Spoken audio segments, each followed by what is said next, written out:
Vital force જાગરણ મનુષ્ય નિર્માણ કોન્સેપ્ટની અંદર આપ સર્વનું હાર્દિક સ્વાગત છે. શ્રી ભાઈશ્રીના પ્રણામ. ગયા વિડિયાની અંદર આપણે જોયું જન્મજાત કેન્દ્ર વિશે. આપણા શરીર મિકેનિઝમને મૂળભૂત જે પાયો છે એ છે આપણું જન્મજાત કેન્દ્ર. એ કઈ રીતે કામ કરે છે અને એ શું છે એના વિશે આપણે લગભગ માહિતી બધી મેળવી લીધી. હવે એને રિપેર કેમ કરવું એની આપણે થોડીક ચર્ચા કરશું. અને એ રિપેરિંગ માટે જે આપણા શાસ્ત્રોમાં યા આપણા ધર્મોમાં કઈ કઈ રીતના બધા ઉપાયો છે અને વિધિ વિધાનો છે એના વિશે થોડી ચર્ચા કરશું. સૌથી પ્રથમ છે ઉપવાસ. ઉપવાસ કરવાનું કારણ છે જન્મજાત એટલે પ્રાકૃતિક કેન્દ્રને રિપેરિંગ કરવાનું એક સાધન છે. પછી કોઈ બાધા અથવા ટેક લેવી. આપણે લઈએ છીએ ને કે ભાઈ મારું આ કામ થઈ જાય તો હું આમ કરીશ વગેરે વગેરે. આ જે બાધા અથવા તો ટેક લેવી એ પણ પ્રાકૃતિક કેન્દ્રને રિપેરિંગ કરવાનું જ એક ટૂલ્સ છે. પગપાળા પ્રવાસ કરવો, યાત્રા કરવી. તીર્થસ્થાનોની અંદર આપણે જઈશું કે હું પગપાળા આમ જઈશ 40 કિલોમીટર, 50 કિલોમીટર, 500 કિલોમીટર વગેરે વગેરે. એ જે પગપાળા પ્રવાસ કરવાની જે વાત છે એ જન્મજાત કેન્દ્રને લગભગ જન્મજાત કેન્દ્રને રિપેરિંગ કરવાની વાત છે. પણ જે પગપાળા પ્રવાસ છે ને એ તો એક જબરજસ્ત ચીજ છે. પગપાળા પ્રવાસથી તો જો એનું નોલેજ હોય અને સમજણ હોય તો એમના ભાવ કેન્દ્ર, એનું જન્મજાત કેન્દ્ર, એના વિચાર કેન્દ્ર, બધા જ કેન્દ્રો શુદ્ધ થઈ જાય. પણ એક પેલું મશીનને જાણવું પડે કે મારા મશીનમાં ક્યાં ગડબડ છે. અને એનું સમજ અને નોલેજ એની પાસે હોય અને જો એ કોઈ 40-50 કિલોમીટર કે 500 કિલોમીટરની યાત્રા કરે તો એને ઘણું બધું ફાયદો થાય. ભજન કીર્તન એ પ્રાકૃતિક કેન્દ્રને રિપેરિંગ કરવામાં કામ નથી આવતા. 5 જ્ઞાનેન્દ્રિયો, આંખ, કાન, નાક, ત્વચા અને જીભ, એના જે ઇનપુટ આપણી અંદર દાખલ થાય છે એને ઇમ્પલ્શન કહેવાય છે અથવા તો એને ઇમ્પ્રેશન ફૂડ કહેવાય છે.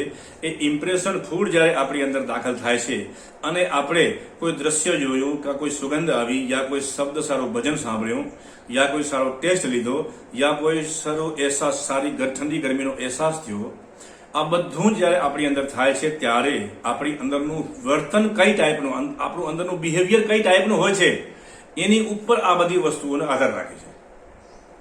અને આ બધું જ આપણે સવારથી સાંજ સુધી કરીએ જ છીએ. તો તોય માણસો દુઃખી છે, વિવિધ રોગો થાય છે, ટેન્શન આવી જાય છે, ઊંઘ નથી આવતું. આ મોટા મોટી સમસ્યાઓ છે.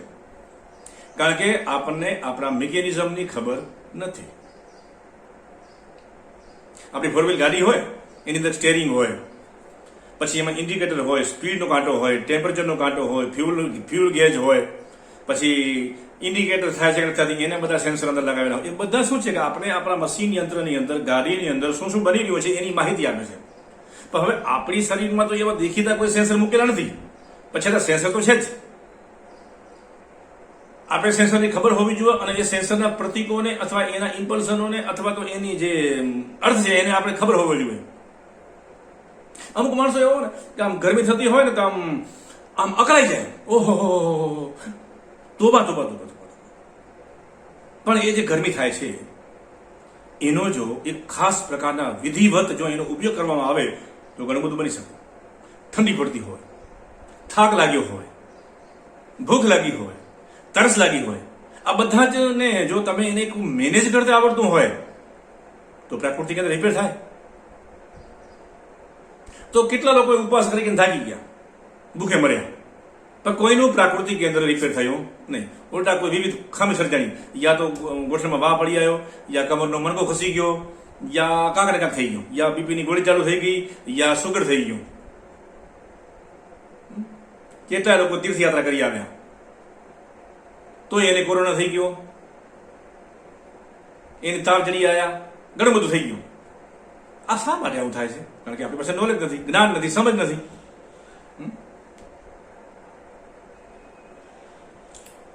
પગપાળા યાત્રા કરવી હોય આજે આપણે વાત કરશું, કારણ કે બહુ જ લોકો પગપાળા યાત્રા કરે છે. પગપાળા યાત્રા કરવાનો મતલબ શું છે એ તમને સમજાવીશ. પગપાળા પ્રવાસ કરવો એટલે આપણા મિકેનિઝમમાં રહેલું જન્મજાત કેન્દ્રને રિપેર કરવું. તો સૌથી પહેલું આપણી પાસે જાણકારી હોવી જોઈએ કે મારે મારા મશીનની અંદર મારા જીવનમાં કઈ ચીજની ખામી છે, હું શું ઈચ્છું છું. या તમે પૈસા ઈચ્છતા હો, કોઈ આરોગ્ય ઈચ્છતા હો, યા જીવનમાં કોઈ અટકી પડેલું કામ ઈચ્છતા હો, યા પરમ સત્યની કામના હોય, યા સ્વતંત્રતાની કામના હોય, એક ગમે હોઈ શકે, એ તમારી ઈચ્છાની વાત છે. પણ તમને ખબર તો હોવી જોઈએ કે હું શા માટે મારે પગપાળા યાત્રા કરવી છે. આ પહેલો પોઈન્ટ. પછી મારી સાથે હું જે ચાલી શકું છું, પગપાળા ચાલી શકું છું, ધારો કે મારી કેપેસિટી છે 40 કિલોમીટર ચાલવાની, તો મારે ઓછામાં ઓછો 60 કિલોમીટરનો પ્રવાસ તો મારે કરવો જ જોઈએ. કારણ કે તમે જેટલું આરામથી ચાલી શકો છો એટલું નહીં ચાલે, તમારે એક્સ્ટ્રા ચાલવું પડશે. સૌથી પહેલું તમારી કેપેસિટી તપાસવાની કે તમે સહજ રીતે કેટલું ચાલી શકો છો. સહજ રીતે તમે ચાલી શકો છો એનાથી સવાયું અથવા દોઢું તમારે ચાલવું પડશે. આ બીજો નિયમ. એટલે એવું કોઈ સ્થળ ગોતવાનું. પછી ત્રીજો વિષય કે તમારી સાથે કોણ કોણ છે, જેનો સ્વભાવ અને વિચાર યા એમની એટીટ્યુડ જો તમારી અનુકૂળ હોય એવી જ વ્યક્તિઓ તમારી સાથે હોવી જોઈએ. અને યા તો તમને કોઈ ન ઓળખતી હોય એવી વ્યક્તિઓ તમારી સાથે હોવી જોઈએ. પણ મોસ્ટ ઓફ આપણે શું કરીશું ગ્રુપમાં, ચલો પેલા આવશે ને પેલી બેન આવશે ને પેલા ભાઈ આવશે ને આમ 25 જણ ટોળું આપણે બનાવ્યું અને આપણે નીકળી પડ્યા. એ લાભ મળશે તો 25% જ મળશે, 75% ગયો પાણીમાં. અને સૌથી બેસ્ટ છે કે તમારે એવા લોકોની સાથે તમારે જવાનું કે જે લગભગ તમને ઓળખતા નથી, તો વધારે બેસ્ટ છે. કારણ કે જ્યારે આપણે પગપાળા યાત્રા કરીએ છીએ ત્યારે આપણી બોડીમાંથી ખાસ પ્રકારના વાઇબ્રેશન ક્રિએટ થઈ અને બહાર ફેંકાય છે. કારણ કે તમે લક્ષ્ય બનાવેલું છે કે મારા જીવનમાં મને શું જુએ છે. બીજું, જે ચાલવાની પ્રક્રિયા સાથે ખાસ પ્રકારની લય અને તાલથી તમારો શ્વાસની ગતિ હોવી જોઈએ. આપણે સમજવાની વાત છે. આ મિકેનિઝમ છે એ ચાલતું હોય. પછી તમને જ્યારે થાક લાગે, રોજ દિવસમાં કેટલું ચાલવું, તો તમને જ્યારે થાક લાગ્યો, તમને એમ થાક લાગે છે હવે મને થાક લાગ્યો છે, તો હવે અસલ યાત્રા શરૂ થાય છે. તમને થાક લાગ્યો છે તો હવે થાકને લાગવા દો. અને જ્યાં સુધી તમે ગળથોલિયું ન ખાઈ જાઓ, એવી સિચ્યુએશન ક્રિએટ ના થાય ત્યાં સુધી તમે હાલવાનું ચાલુ રાખો. અને કદાચ તમે હાલતે ચાલતે તમે હવે પડી જ ગયા, કારણ કે તમે હવે ચાલી શકવાને સમર્થ નથી. અને એટલે સુધી તો તમે પહોંચી ગયા અને પડી ગયા, તો શાંતિથી પડ્યું રહેવું અને અંદરથી જે થાય છે જોયા રાખો. તો તમે અંબાજીની યાત્રા કરવા ગયા હો કે રામદેવપીરની યાત્રા કરવા ગયા છો, યા બહુચરાજીની કે યા પાવાગઢની યા XYZ ગમે એની, તો એ જગ્યા ત્યાં આવી ગઈ. ફિઝિકલ લેવલ ઉપર એ મંદિર ત્યાં છે, એ માતાજી ત્યાં છે કે નથી, પણ તમારું તીર્થસ્થાન એ જગ્યાએ આવી ગયું. બસ તમે ત્યાં હોશપૂર્વક પડી રહો અને શાંત બની જાઓ અને અંદરથી જે થાય છે એને જોયા રાખો, તો તમારી યાત્રા સફળ થઈ ગઈ. અને આવું હેતુથી જે લોકો યાત્રા કરવા જાય છે પગપાળા ચાલીને, તો એની યાત્રા ફળે ને ફળે. તો આટલી હિંમત હોવી જોઈએ ને. એ આખું ટોળું ભેગું લેશે, વાતો કરતા જાય, હી હા કરતા જાય, મારી તારી કરતા જાય, જીવનના દુઃખો વિશે ચર્ચાઓ થાય, ઘણું બધું. બસ ચાલવું, જેમ તમારા પગ ઉપડે, બોડી લેંગ્વેજ, મશીન ચાલતું જાય, એ મશીન ઉપર તમારું ધ્યાન હોય અને શ્વાસ ચાલે છે, આવે છે, જાય છે. અને રસ્તા ઉપર ચાલતા કોઈની સાથે ના ભટકાઈ જાઓ એનું ધ્યાન રાખવાનું. આવી રીતે જે લોકો ચાલે છે અને જાય છે, આવા જીવનની અંદર જરૂર પ્રમાણે એક વખતની યાત્રા, બીજા વખતની, ત્રીજા વખતની, યા 4, 5, 10 વખત અલગ અલગ પ્રકારની યાત્રાઓ કરી અને જો એની પાસે પૂરતું નોલેજ હોય તો એમનો જન્મજાત પરફેક્ટ બની જાય. અને પરફેક્ટ બની ગયેલું જન્મજાત કેન્દ્રને પછી કઈ રીતે કામે લગાડવું અને એની પાસે કઈ રીતે કામ લેવા એ આપણી પાસે અટકળ હોવી જોઈએ. એક વસ્તુ યાદ રાખજો, જન્મજાત કેન્દ્ર, પગપાળા પ્રવાસ અને કોઈ દેવી દેવતાની સાથે કોઈ સંબંધ નથી. અને એની સાથે ઘણી બધી વાર્તાઓ જોડાઈ ગઈ છે કે ભાઈ એક સંઘ નીકળ્યો હતો અને રસ્તામાં એકલો પડી ગયો અને પાણીની તરસ લાગી, એની પાસે પાણી હતું નહીં તો રામદેવ પીર ઘોડો લઈ અને એમને પાણી પાવા આવ્યા, યા ફલાણી માતાજી એમને આમ આવ્યા. જે જલારામ બાપાની વાતો સંભળાય છે કે અમુક માણસો એને ગોતતા ગોતતા નીકળ્યા, રાત પડી ગઈ, ભૂલા પડી ગયા, પછી આમ થયું તેમ થયું અને બાપા આયા અંધારામાં અને એને માર્ગદર્શન આપ્યું અને એને લઈ ગયા. આ ચમત્કારોમાં નથી પડવાનું. અને જે લોકો આ ચમત્કારોમાં ઉલજી ગયા છે એની ઉપર બ્રેક આવી ગયો છે.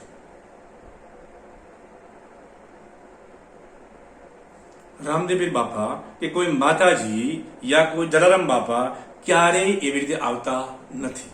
એ આપણા મનનું ઇલ્યુઝન છે, ઇલ્યુઝન માયા છે. અને આવી માયાથી બચવું જોઈએ આપણે. અને આવી કોઈ વાત કરતું હોય તમારી સાથે તો આ પદ સાંભળી આમ કાઢી નાખવાનું. વિરોધ નહીં કરવાનો, કારણ કે વિરોધ કરવાનું તમારી પાસે સામર્થ્ય નથી. પણ આવી વાતોમાં ઉલઝવું નહીં, ઉલઝવું પણ નહીં, ઘૂસવું પણ નહીં, આકર્ષિત પણ નહીં થવાનું. કારણ કે આવા ચમત્કારોથી આપણા જીવનમાં કશું જ બનવાનું નથી અને કશો ફાયદો પણ થવાનો નથી.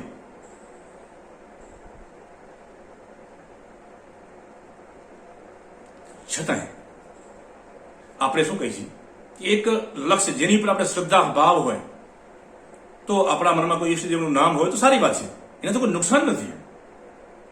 તો એ શું છે? એક ખૂંટી છે. એ કોઈ દેવ, કોઈ માતાજી, અંબા, દુર્ગા, યા રામદેવ પીર, યા જલારામ બાપા, આ બધા શું છે? એક આપણી ખૂંટીઓ છે. આપણે એની સાથે ખૂંટીમાં બાંધી અને આપણે આપણી જાતને પકડી રાખીએ છીએ કે આપણે ક્યાંક ફેંકાઈ ના જઈએ. આપણે સ્વયં ક્યાંક ના ફેંકાઈ જઈએ ત્યાં સુધી અમુક સમય સુધી આપણે એ બધાની એક ટેમ્પરરી જરૂર હોય છે. આપણે પોતે ના ખોવાઈ જઈએ એટલા માટે ઋષિમુનિઓએ આવી રીતના એક બધા ટૂલ્સ બનાવેલા છે. અમુક લોકો દલીલ કરે છે ભાવ હોય તો બધું થાય. ભાઈ અહીં ભાવની કોઈ જરૂર નથી. જન્મજાત કેન્દ્ર ને રિપેરિંગ કરવું હોય તો એવા કોઈ ભાવોની જરૂર નથી. કારણ કે આ ટેકનિકલ મેટર છે, બધી રાસાયણિક અને ટેકનિકલ મેટર છે આપણું આ મિકેનિઝમ. આમાં ભાવ ના હોય. મેં એવો ભાવ કર્યો કે મેં જમી લીધું તો કે તમારી ભૂખ નથી પડી જવાની, એ ખાવું જ પડે.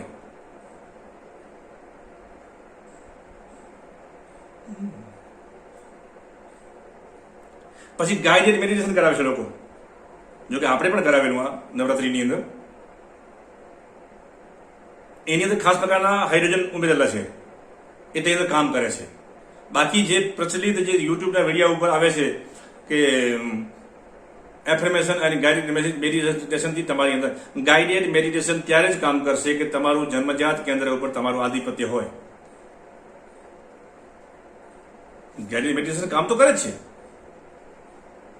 પણ ગાઈડેડ મેડિટેશન કરાવવા પહેલા તમારી બોડીની અંદર ખાસ પ્રકારના હાઇડ્રોજન ઇન્સ્ટોલ કરવા પડે. અને ઇન્સ્ટોલ એ ખાસ પ્રકારના હાઇડ્રોજન ઇન્સ્ટોલ થાય તો જ ગાઈડેડ મેડિટેશન ની અસર થાય, અથવા તો અસર થાય એ ઉપલા સ્તરો ઉપર થાય. કેવી રીતે? ધારો કે આપણે એક વાત કરેલી પહેલા, લગભગ મને ખ્યાલ છે, એક છાસ. આપણે બધા ગુજરાતી છીએ એટલે છાસની ખબર હોય ને. છાસ આમ તપેલીમાં ભરેલી હોય, પછી એ છાસ પડી એ બેસી જાય નીચે અને પછી ઉપર પાણી ઉપર આવી જાય. એટલે ઉપર પાણી હોય, પછી એનાથી થોડીક વધારે ઘાટી છાસ નીચે હોય, એનાથી સહેજ ઘાટી છાસ નીચે હોય, એમ કરતે જેમ જેમ નીચે જાઓ એમ એની ઘનતા વધતી જાય અને તળિયામાં એકદમ ઘાટી છાસ હોય. આવી રીતે ઠરી ગઈ હોય, આમ ગોઠવાઈ ગઈ હોય. તો એફર્મેશન યા ગાઈડેડ મેડિટેશનનો મતલબ શું છે કે ગાઈડેડ મેડિટેશનની જ્યારે ઇન્ફોર્મેશન આપવામાં આવે છે ત્યારે એ ઉપરની સપાટી ઉપર જે છાસનું ઉપરનું પાણી છે ત્યાંથી સૂચનાઓ આપવામાં આવે છે અને એ સૂચનાઓ પ્રમાણે વર્તવાનો હોય છે, પણ એ સૂચનાની અસર નીચે કેટલી જાય છે? હવે જો માનો કે 1 જ ઇંચ સુધી નીચે ગઈ સૂચના તો બહુ કઈ મતલબ નથી એનો. 2 ઇંચ ગઈ થોડોક મતલબ થયો, પણ તપેલીની ઊંડાઈ 5 ઇંચની છે. જે તળિયામાં જે ગાંઠી છાશ છે એ છે આપણું પ્રાકૃતિક કેન્દ્ર. તો એ ઉપરની બધી જ અસર જ્યાં સુધી એ છાશને ડખોળશે નહીં અને એ છાશ આખી તપેલીને ઘાટી નહીં કરી દે યા છાશ નહીં બની જાય ત્યાં સુધી કામ નહીં કરે.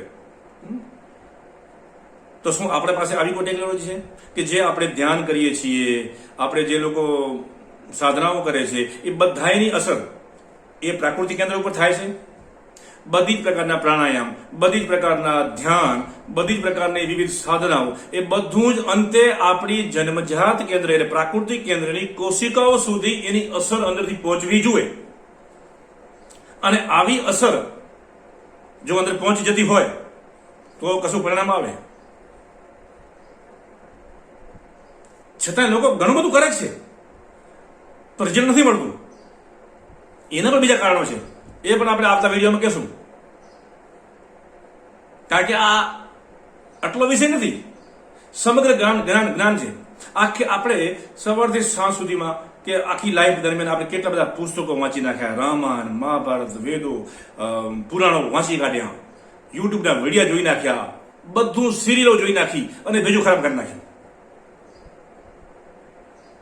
એટલી બધી માહિતી જો એના પેજ ભરવામાં આવે તો લાખો પેજની માહિતી આપણે આપણા ભેજામાં ઠાલવી દીધી છે અને આપણું ભેજું કન્ફ્યુઝ થઈ ગયું છે. આપણા મગજને લગભગ અમુક ખાસ પેજની જ જરૂર છે. ધારો કે 200-500, આખા જીવન દરમિયાન 200 થી 500 પેજની અંદર જ જેટલું નોલેજ આવતું હોય એટલું જ જ્ઞાનની આપણે જરૂર છે. અને એના સિવાય જેટલું પણ છે એ બધું બકવાસ છે. તો દર્શક મિત્રો, જન્મજાત કેન્દ્ર ઉપર મેં વાત કરી, એના આ 2-3 વાત કરી. એક તો પગપાળા પ્રવાસ અને બીજું આ મેડિટેશનની વાત કરી. આના સિવાય ખાસ સંજોગોમાં અલગ અલગ એની ઉપર ઉપચારો થાય છે. એને શુદ્ધિકરણ કરવા માટે ખાસ પ્રક્રિયાઓમાંથી પસાર કરવામાં આવે છે, જે અમારા સેન્ટરની અંદર યા તો અમે એવી સૂચનાઓ આપી છીએ જે અમારા શિબિરોમાં કરાવવામાં આવે છે. એટલે આપણી પાસે નોલેજ હોવું જોઈએ, અને જો નોલેજ હશે તો થશે. દર્શક મિત્રોને વિનંતી છે કે જે કાંઈ વિડીયોમાં માહિતી રજૂ થઈ રહી છે અને જો તમને એને લાગુ પડતી હોય તો તમે તમારા જીવનમાં ફેરફાર કરજો અને એમાં સુધારો કરીને તમે એમ વર્તવાનું શરૂ કરજો. તમને પરિણામ અવશ્ય મળશે. અને જો તમને વધારે જાણવું હોય તો અમારી શિબિરમાં ભાગ લ્યો, અમને મેસેજ મૂકો તો એ પ્રમાણે વિડીયો બની જાય. અને હજી જન્મજાત કેન્દ્રના 2 આ વિડીયા બનાવ્યા છે અને આ જોયા પછી તમને એવું કોઈ લાગતું હોય કે આમાં હજી વિશેષ માહિતીની મને જરૂર છે તો આપણે આના પછીનો હજી વિશેષ આ વિષય ઉપર વિડીયો બનાવશું. ધન્યવાદ.